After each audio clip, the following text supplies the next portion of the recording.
Halo semuanya, Assalamualaikum warahmatullahi wabarakatuh. Halo, selamat pagi kalian semua sudah berada di posisi semester 5. Nah, kita ketemu dengan saya. Perkenalkan, nama saya Pak Hari, mengajar fisika di kelas 12. Oke.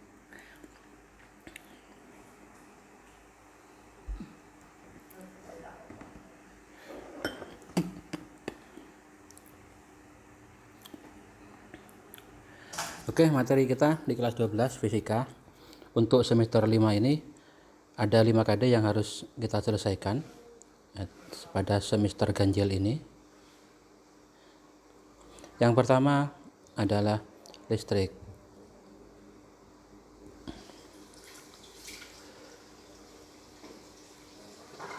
Listrik dinamis atau listrik arus searah atau DC. Yang kedua, kita akan lanjutkan materinya nanti dengan listrik statis. Yang ketiga, pada KD ketiga nanti kita ketemu dengan medan magnet.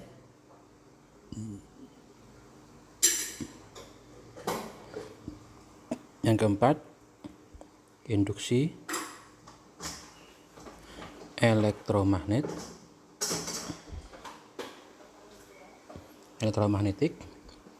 Kemudian yang kelima adalah listrik arus bolak balik AC, alternating current. Oke, yang pertama kita mulai materinya, yaitu dengan bab pertama atau KD1, yaitu listrik arus searah DC, singkatan dari direct current. Yang pertama kita kenal dengan istilah arus listrik. Listrik itu berasal dari elektrik atau muatan. Nah, sedangkan arus, nah itu aliran. Jadi kalau arus listrik berarti aliran muatan. Kapan? Ya setiap waktu. Jadi namanya arus listrik itu sama dengan aliran muatan setiap waktu atau setiap saat. Jadi kalau kita simbolkan I, maka muatan kita simbolkan Q, waktu kita simbolkan T. Jadi boleh juga dikatakan arus itu adalah banyaknya aliran muatan yang mengalir setiap waktu. Nah, sebagai contoh misalkan sungai. Ketika musim kering, maka bisa dikatakan arus kecil. Kenapa? Karena banyaknya air yang mengalir itu sedikit. Ketika musim penghujan, maka air yang mengalir bisa banyak. Bahkan juga bisa dikatakan arusnya besar. Sampai ada orang bilangnya disebut dengan banjir. Kemudian yang berikut itu hambatan kawat.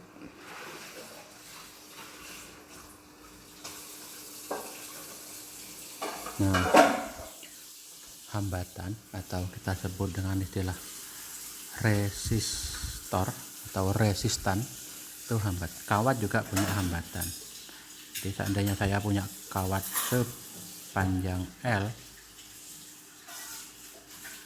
kemudian luas penampang ini A, maka kawat akan memiliki hambatan yang berbeda ketika panjangnya berbeda. Jadi hambatan kawat itu bergantung pada panjangnya L. Jadi semakin panjang kawat, maka semakin besar hambatannya. Contohnya perjalanan kita dari Banyuwangi ke Jember, panjangnya mungkin 100 km. Tapi ketika kita berangkat dari Banyuwangi ke Surabaya, itu panjangnya bisa 300 km. Maka hambatan yang kita temui di jalan itu lebih banyak yang dari sini Surabaya. Bisa ketemu polisi dan ketemu COVID, ketemu macam-macam. Maka hambatannya semakin besar. Kemudian untuk luas, itu semakin luas penampang kawat, maka hambatannya semakin kecil. Kemudian yang berikut, jenis kawat juga mempengaruhi. Jenisnya kita sebut dulu.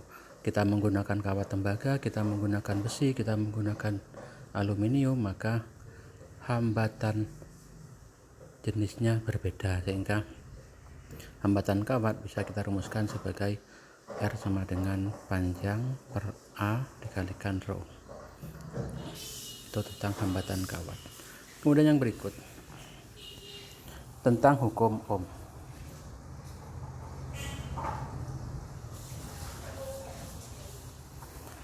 Hukum Ohm. Nah, Pak Ohm, yang nama lengkapnya adalah George Simon Ohm, ini melakukan suatu percobaan. Ada bola lampu, kemudian dihubungkan dengan kabel, kemudian kabel ini dihubungkan dengan baterai.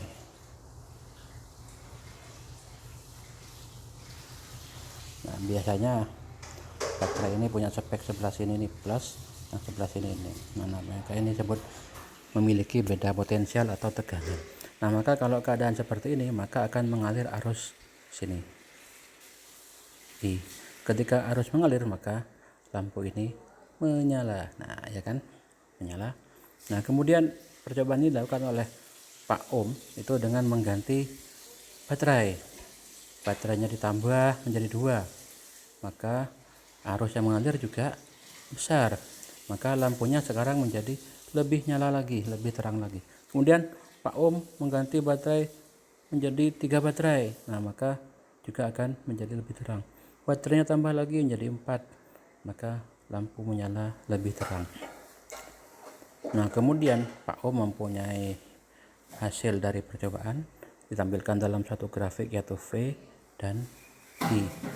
Semakin banyak baterai, maka arus juga mengalir semakin banyak.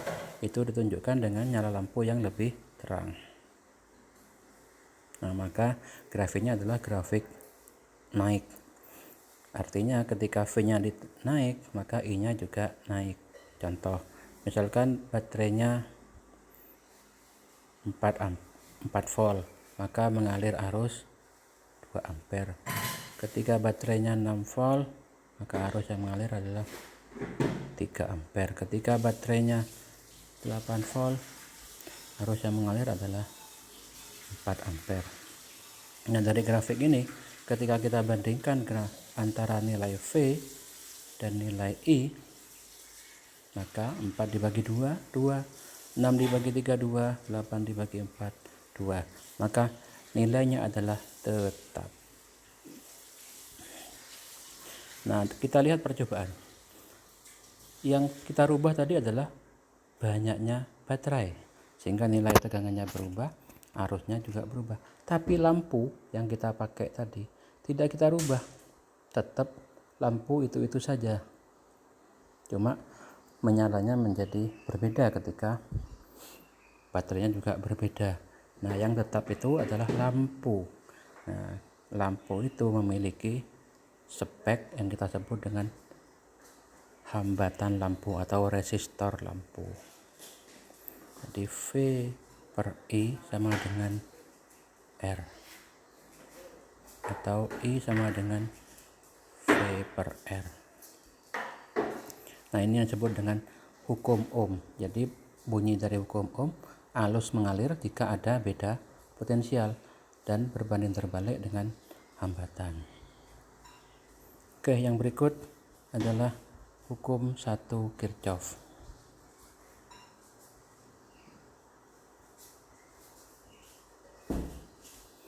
Hukum 1 Kirchhoff. Pasti kalian di SMP sudah pernah mendengar juga ini. Nah, hukum 1 Kirchhoff ini, misalkan kita punya jalan. Ada jalan sana, ada jalan ke sana. Nah, ada arah ke sini, terus kemudian lewat ke sini, lewat ke sini. Nah, ini kita sebut dengan titik cabang. Kalau cabangnya 3 namanya pertelon, kalau cabang 4 namanya perapatan. Kalau cabang 5 namanya perliman. Misalkan di sini ada sepeda motor 10 yang lewat sini. Maka yang lewat ke sini, misalkan ini 3, maka yang lewat di sini 2, maka yang akan melewati ke sini ada berapa? 5. Nah, jadi kalau ini arus I1, yang ini I2, ini I3, yang ini I4, maka menurut persamaan matematika ini, maka 10 sama dengan 3 ditambah 2 ditambah 5, atau I masuk yaitu 10 sama dengan I keluar yaitu 10. Artinya masuk kemana? Masuk ke titik percabangan. Keluar dari mana? Keluar dari percabangan. Nah, itu namanya hukum 1 Kirchhoff. Kemudian dari keadaan istilah cabang-cabang tadi, maka ada 2 buah rangkaian resistor. Yang pertama itu rangkaiannya adalah seri, simbol resistor, kemudian dihubungkan dengan baterai. Nah, jadi gambar seperti ini nih, antara baterai, kemudian lampu 1 R1, lampu 2 R2. Ini kita sebut sambung menyambung menjadi satu. Itulah Indonesia. Bukan ya, jadi ini. Kemudian kalau yang kedua itu rangkaian yang paralel.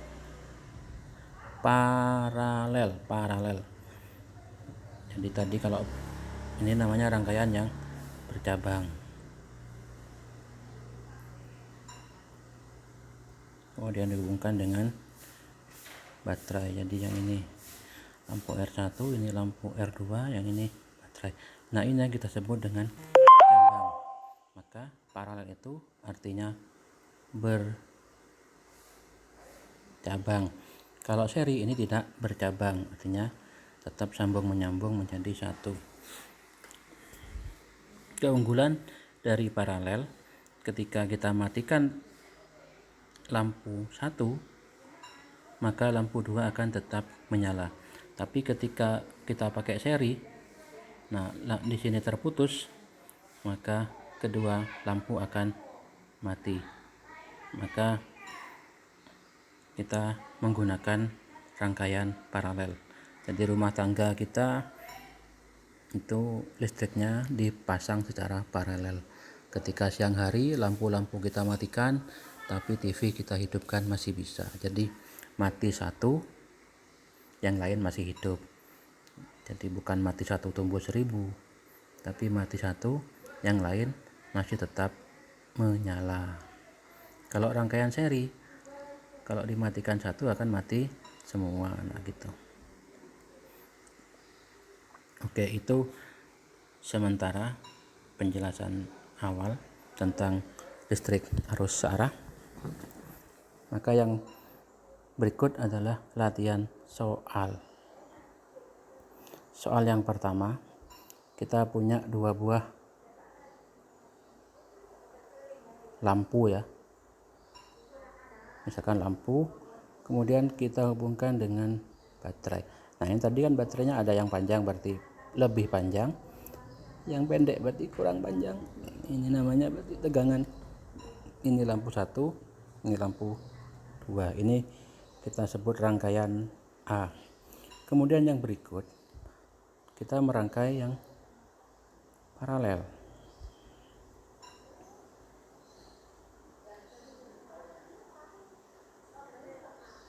Kita hubungkan dengan baterai yang sama. Nah, ini masing-masing lampu ini punya spesifikasi yang sama. Baterainya juga sama. Nah, maka pertanyaannya adalah rangkaian mana yang lampunya menyala lebih terang?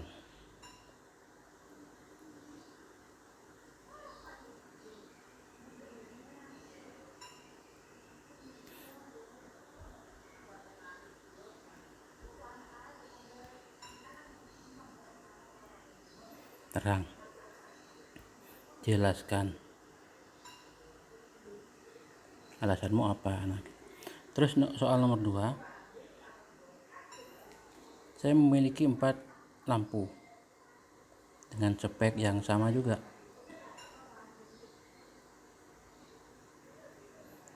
Kita rangkai seperti ini, seri, kemudian 3 lampu yang di paralel, lampu 1, lampu 2, lampu 3, lampu 4 diberi tegangan baterai V. Nah, pertanyaannya, manakah lampu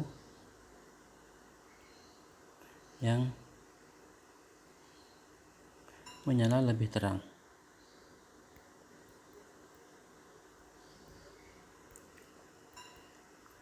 Jelaskan. Jadi ada satu lampu, kemudian yang ini di paralel, kemudian seri ada 4. Nah, ketika diberi baterai, maka lampu mana yang menyala lebih terang? Coba dijelaskan. Kemudian soal nomor 3 atau soal yang terakhir ini untuk pertemuan kali ini. Dari soal di atas, dari soal nomor 2, jika lampu nomor atau jika lampu, kita lihat rangkaiannya, jika lampu 3 putus, maka apa yang terjadi dengan lampu yang lain? Atau bagaimana lampu-lampu yang lain? Jelaskan.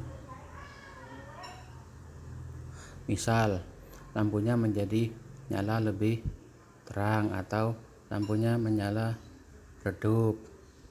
Nah, kalian jelaskan. Oke, itu dulu yang bisa kita hari ini yang bisa kita pelajari. Oke.